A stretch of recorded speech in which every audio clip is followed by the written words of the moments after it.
বাড়ি ভেঙে আশ্রয়হীন প্রৌঢ় দম্পতি, অতিবৃষ্টি আর তার জন্যই মাটির বাড়ি ভেঙে বিপত্তি। চন্দ্রকোনা 1 নম্বর ব্লকের মানিককুণ্ডুর ঘটনা। খোলা আকাশের নিচেই দিন কাটাতে হচ্ছে প্রৌঢ় দম্পতিকে।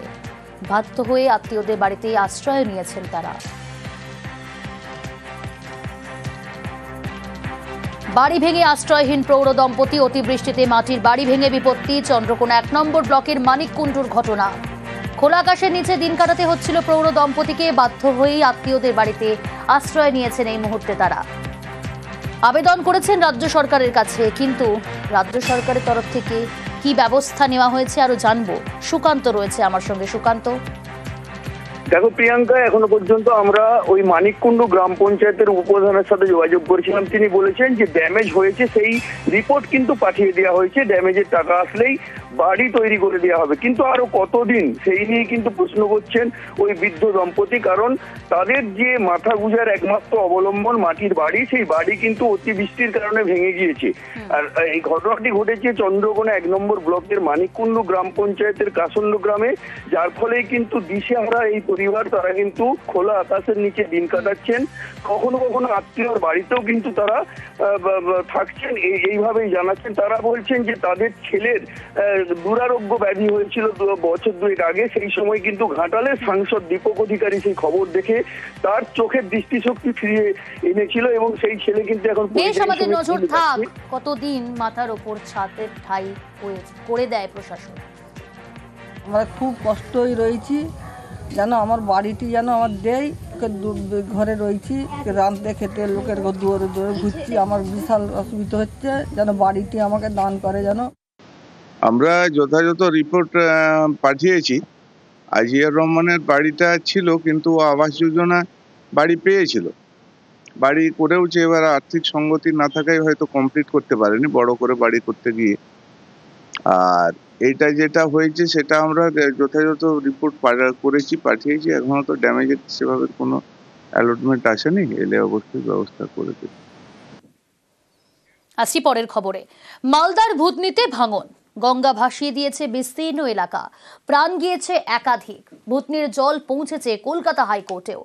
জনস্বার্থ মামলার শুনানিতে আদালতের প্রশ্ন, সদ্য তৈরি করা বাঁধ ভাঙল কিভাবে? এর তদন্ত হওয়া উচিত।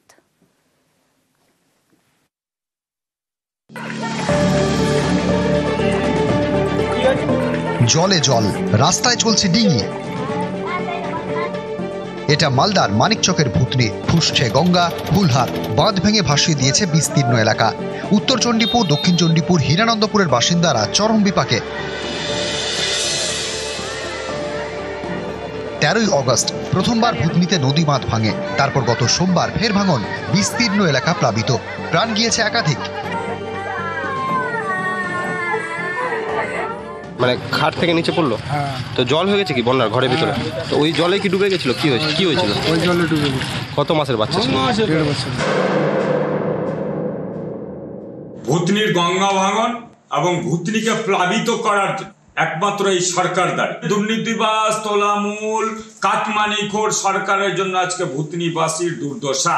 কেন্দ্রীয় সরকারের দায়িত্ব গঙ্গা ভাঙন প্রতিরোধ করা, অর্থ বরাদ্দ করা। আজকে একটা টাকাও রাজ্য সরকার গঙ্গা ভাঙন প্রতিরোধে রাজ্য সরকারকে দিচ্ছেন না, যার জন্য আজকে ভূতনিতে প্রাণ যাচ্ছে, ঘরবাড়ি তাদের ধ্বংস হচ্ছে, শেষ হয়ে যাচ্ছে। এর জন্য সম্পূর্ণরূপে কেন্দ্রীয় সরকার দায়ী।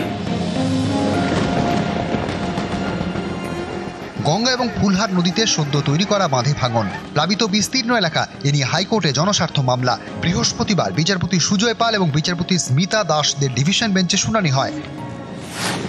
আদালত জানতে চায়, সদ্য তৈরি করা বাঁধ ভাঙল কিভাবে? এ নিয়ে তদন্ত হওয়া উচিত, ক্ষতিপূরণ নিয়েও বিবেচনা করা উচিত। রাজ্যকে 2 সপ্তাহের মধ্যে ক্ষতিপূরণ এবং অনুসন্ধানের হলফনামা পেশের নির্দেশ দেওয়া হয়েছে।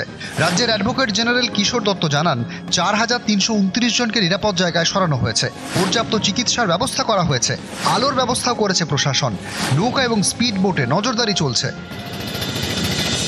দুর্গাপুজোর পরে ফের এই মামলার শুনানি। নিউজ 18 বাংলা।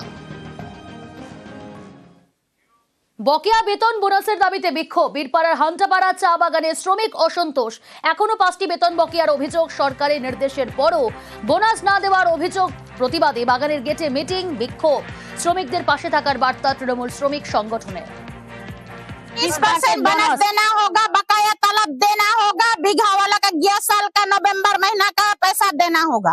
अभी तक राजी नहीं है, अभी कुछ खबर ही नहीं है। हम लोग नहीं जाएंगे जब तक हम लोग का वहाँ से खबर नहीं आएगा और मैनेजर हम लोग को नहीं बताएंगे तब तक। 3 दिन से बोल रहा है मीटिंग हो रहा है, मीटिंग हो रहा है, मीटिंग का बाद में खबर आएगा, तुम लोग को खबर देगा, अभी काम करो। हम लोग काम नहीं करेगा जब तक हम लोग को खबर नहीं आएगा। 20% बोनस बोल के हम लोग काम नहीं करेगा। আলোয় ঝলমলে বিষ্ণুপুরের লালবাঁধ। পুজোর আগেই 48 লক্ষ টাকা 120টি বাতিস্তম্ভ। আগেই লালবাঁধ সংস্কার রাস্তা তৈরি করে সরকার। পুজোর আগে লালবাঁধের চারপাশে আলোরও ব্যবস্থা। সারা বছর পর্যটকদের পছন্দের বিষ্ণুপুরের লালবাঁধ।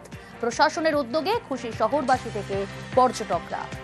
বিষ্ণুপুরের ইতিহাস, বিষ্ণুপুরের মল্লভূমির ইতিহাস এবং বিষ্ণুপুরের সেই ইতিহাসকে সাক্ষী রেখে আমাদের যে 7টি বাঁধ, তাদের মধ্যে অন্যতম লালবাঁধ, যে লালবাঁধে অনেক ইতিহাস লুকিয়ে আছে। সেই লালবাঁধকে ইতিমধ্যেই আমরা সৌন্দর্যায়নের চেষ্টা করলাম, যার একটা পদক্ষেপ আপনারা বলতে পারেন। লালবাঁধ এতদিনে একটা পাড় ছিল, আমরা 3 দিক এই পাড়কে আমরা বাঁধিয়েছি, বাঁধিয়ে সৌন্দর্যায়ন করা হয়েছে এবং বহু পর্যটক এখন যেমন আসছে তার সঙ্গে সঙ্গে ভোরবেলাতে এবং সন্ধ্যাবেলাতে যাতে মানুষজন এদিকে আসতে পারে, তাদের আকর্ষণ এবং তাদের যেন কোনো জায়গাতে কোনো খামতি না থাকে, সেই জন্য বিষ্ণুপুর পৌরসভা একটা নতুন উদ্যোগ নিল।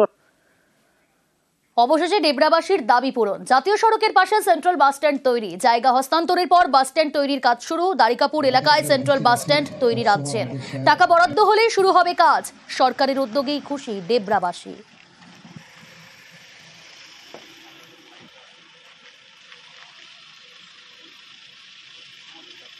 আমরা জায়গাটা ফিক্স আপ করতে পারি। প্রথম ভেবেছিলাম বালিচকে হবে, তারপর ডেবরা থেকে বালিচক যাওয়ার রাস্তায় হবে। 2-3টে জায়গা দেখার পর যখন জায়গাগুলো পাচ্ছিলাম না, আমাদের দেখলাম যে এই জায়গাটাকে চোখ পড়লো। তো এইটা তো পিডব্লিউডি জায়গায় ছাড়তে রাজি ছিল না। বিভিন্ন জায়গায় পার্সু করে জায়গাটাকে রাজি করিয়ে 1.5 একর জায়গা বাস স্ট্যান্ডের জন্য, 0.82 একর জায়গা ফায়ার ব্রিগেডের জন্য আমরা অ্যালট করি। ট্রান্সপোর্ট ডিপার্টমেন্টের আধিকারিকরা আজকে এসেছিলেন, তারা হস্তান্তর হলো।